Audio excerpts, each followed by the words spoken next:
Anthony Rumble Johnson. I gotta say, man, it was really nice to see that man back in the swing of things. But as always, MMA demonstrates how there's always a first for everything, regardless of how many times you think you've seen it, you've seen everything there is to see. Mixed martial arts always surprises. Anthony Rumble Johnson has been stopped in the past. Definitely, he's been stopped in the past, but it's been by submission.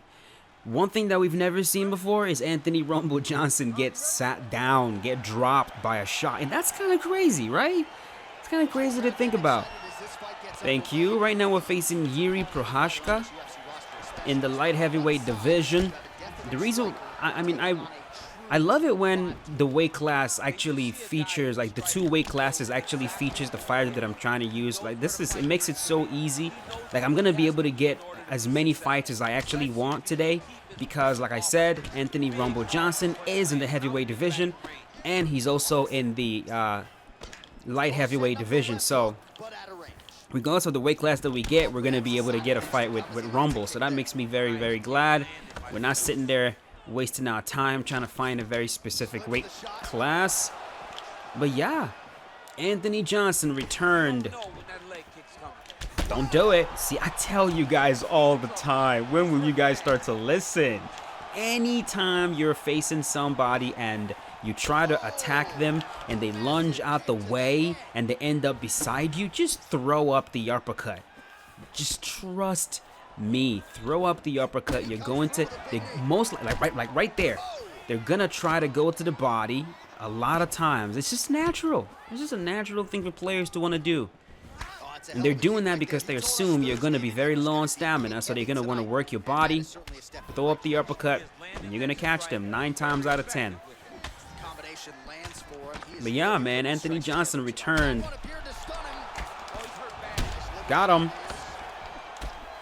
Yeah, this is not like UFC 3, bro, where you can just throw up an uppercut while you're still hurt. Doesn't really work that way. And by the way, sorry if you guys hear like a loud noise in the background. It's pretty goddamn loud right now in here, so sorry about that. As long as you can hear the commentary though, right? Rumble returned against Jose Augusto, and that fight was insane. Round number 1, Jose breaks his hand.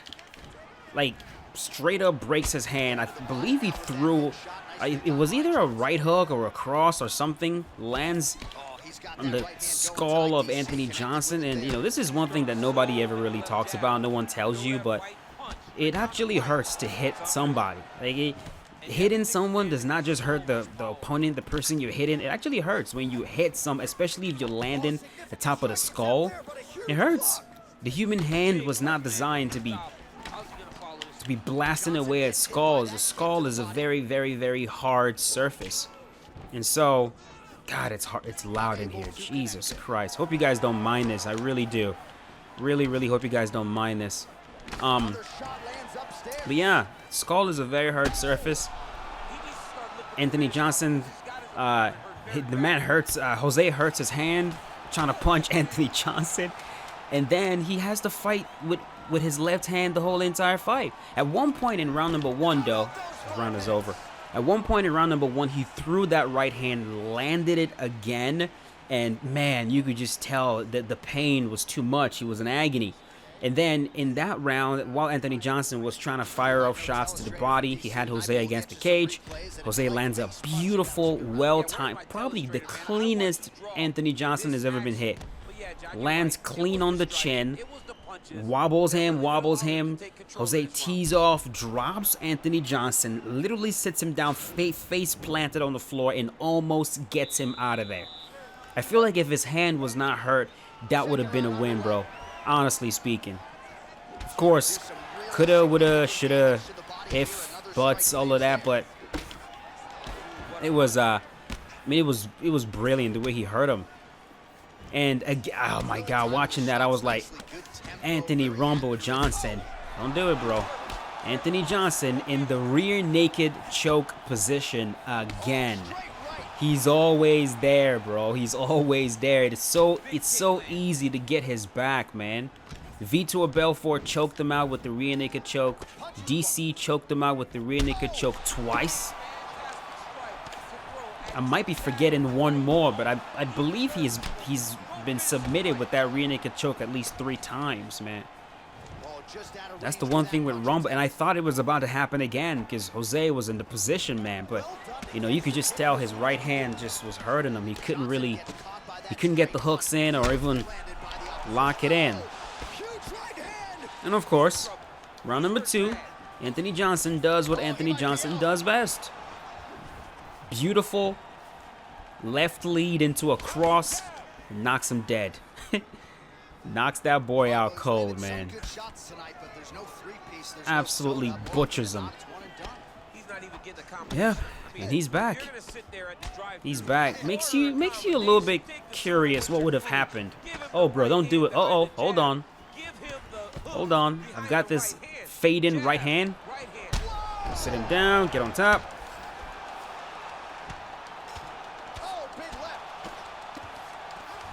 But yeah, man, that fight makes you wonder what would have happened between Anthony Johnson and Yoel Romero, right? Right? Because, like, if he got hurt like that, what would have happened between him and Yoel? I mean, it definitely would have been more competitive for sure.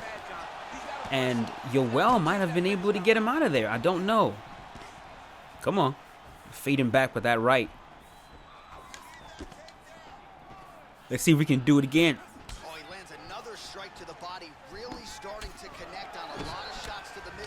Every time they start like pushing forward into me too much, you start firing off that jab, lead hook to the body. Don't, okay. You're being predictable with that jab, bro. Oh my God, I got him. I got him with that. Oh, that's nice. That is sweet. Go right ahead and bang away at that like button, folks.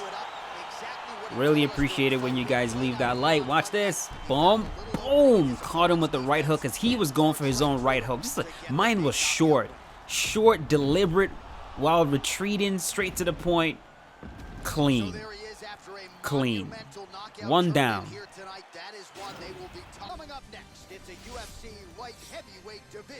Oh my God. That is, we're about to fight a, how do I even, like, describe that calf right now? A googly eye tiger? Like, what kind of this? Let's go, brother. Let's go. Come on.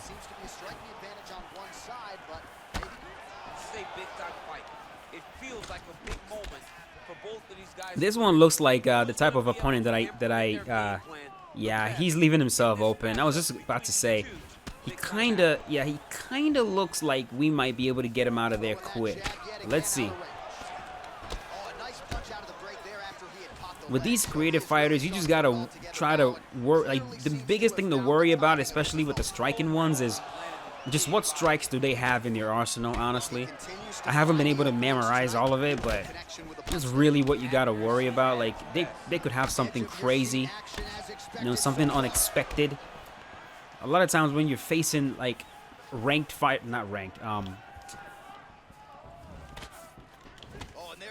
you're facing licensed fighters is what I meant to say, like regular UFC fighters, you have an idea of the strikes they have in their arsenal. You kind of know what to expect.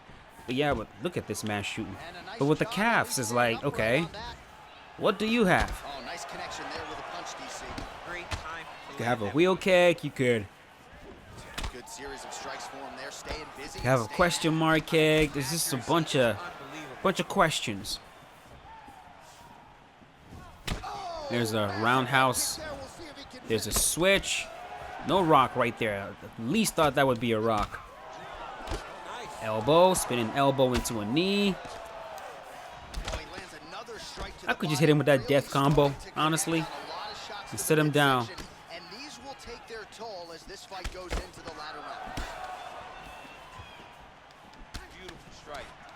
Come on. Back up. Elbow, knee. Oh my God, that was clean. That was actually pretty goddamn good. That was a very nice roundhouse he just landed. There's a roundhouse I was trying to go to the body from like a mile away.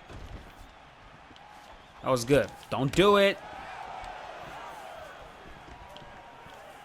What are you shooting on me for?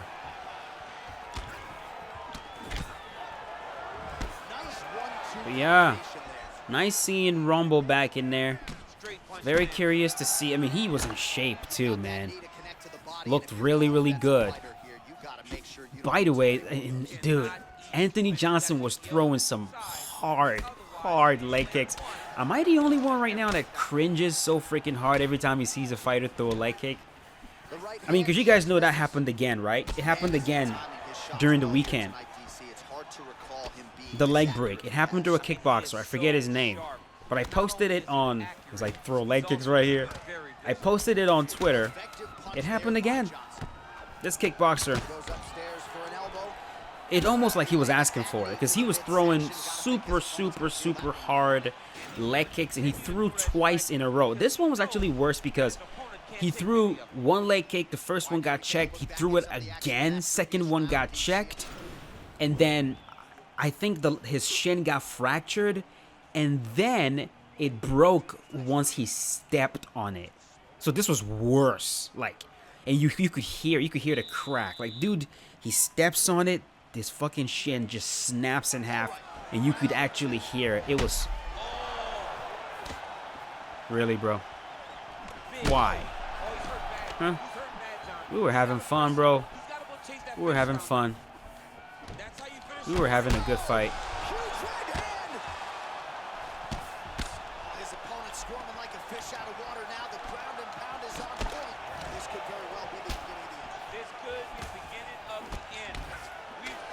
Now I just gotta get you out of here. That's just it. I'm just gonna get you out of here so I can fight someone else. All right, if you don't mind.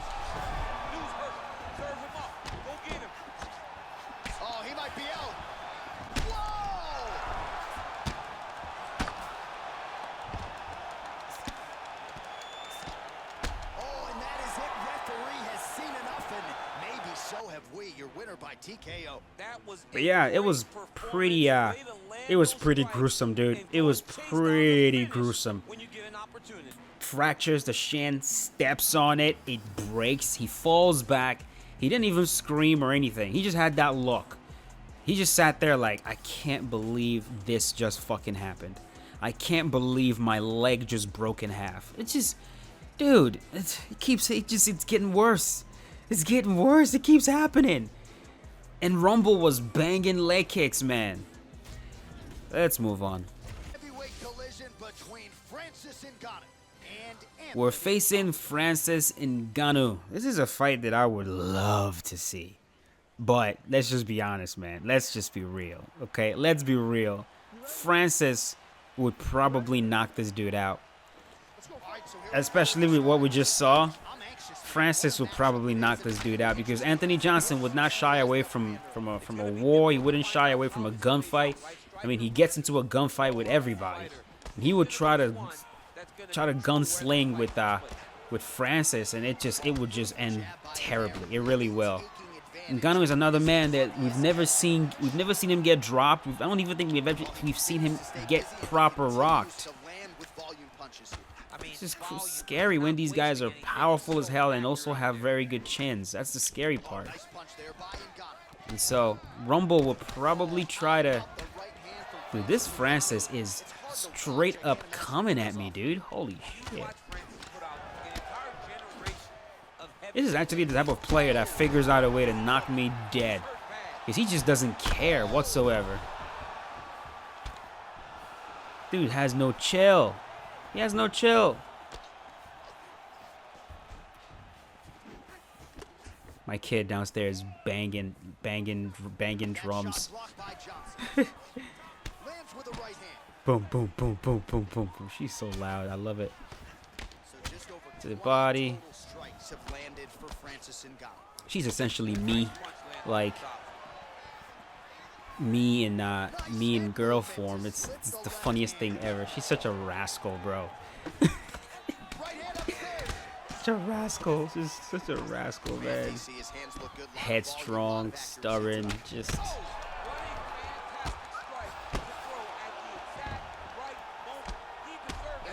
That's it. Dunzo. Okay, that was quick, right? That was quick. It's nice when It's nice when we get to end them quick like that. But yeah, I mean that dude was he was fights like that. They generally go one or two ways. Either he's able to just run through me, like it happens more times like that you guys would probably believe. Just occasionally, a player would just show up and just blitz, and oh my god, what the hell just happened? It's like I just lost, and then most times it ends like that. They come at me, doesn't work out, they get KO'd. All right, folks, let's do one more. I'll do one more fight and call it a day. So this dude right here, Inspector Crunk, this man right here, in the last video that I posted, I believe, yeah, that's the video where I was using Diego Sanchez. This is the dude, this dude right here. He got me in the clinch, and there was a bug. There was a clinch bug where I physically was not able to escape the clinch, and he kneed me into oblivion. That's what you see. That one win right there, that's how it happened. So this is that dude right here.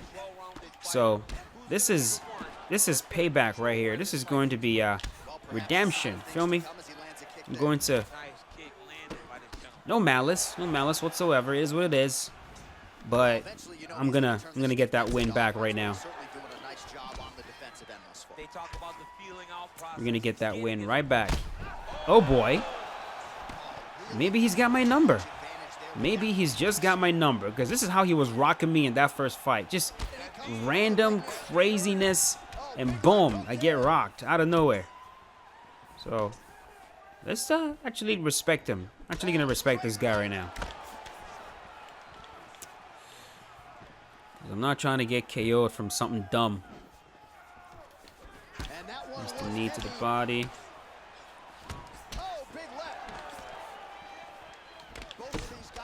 Gotta be careful, bro.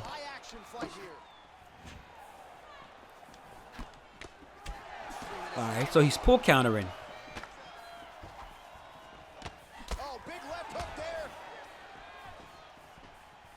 Well, he continues to do a nice job here defensively, protecting his head, raising the guard, and really frustrating the offensive fighter a little bit. That was a mistake. Posture. Get back up. That was a mistake. I didn't mean to shoot. I was trying to go to the body with the hook, but of course. Okay. You're trying to pull counter. Okay, bro. All right. I've got an answer for that. A lot of times when you run into someone that's fishing for that pull counter, you can use that against them. Just don't be obvious, because then they'll make adjustments and you get into a weird situation where you're both slipping each other's shots ad infinitum, and it can get really ridiculous. So you got to be very sneaky with it. Almost got to do it in a way that they don't know what you're doing. Smart players will catch on immediately that you're slipping their slip shot, but inexperienced players won't catch on. They literally won't. See what he's doing right there? He's basically showing me every single time that he pulls, he's going to throw an uppercut. Or he's going to throw something. He's going to pull, and then he's going to throw an uppercut. So what we're going to start doing later on, not right away, because I don't want him to catch on to it. But what we're going to slowly start doing is every time he does that pull back, I'm going to pull back immediately myself. So the moment he pulls back, I'll pull back. Because he's going to try to pull back and then uppercut me, and then I'll pull back and counter him, like right there. So we'll get there.